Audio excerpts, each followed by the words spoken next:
प्रचार मैदान रे मुहांमुही होई पारंती अभिनेत्री वर्षा प्रियदर्शनी एवं अनुभव महांती। तेबे आज शंख भवन रे राज्यसभा सांसद सस्मिता पात्रଙ୍କ उपस्थिति रे वर्षा प्रियदर्शनी बीजेडी रे जोग दैछंती।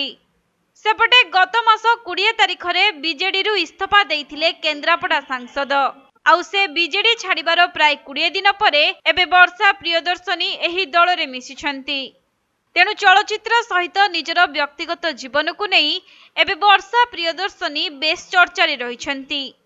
पूर्वरु से पंचायत निर्वाचन विधानसभा निर्वाचन पई प्रचार करुथिले, किंतु चलित वर्ष से विधिबद्ध भावे शंख भवन रे बीजेडी रे शामिल होइछंती।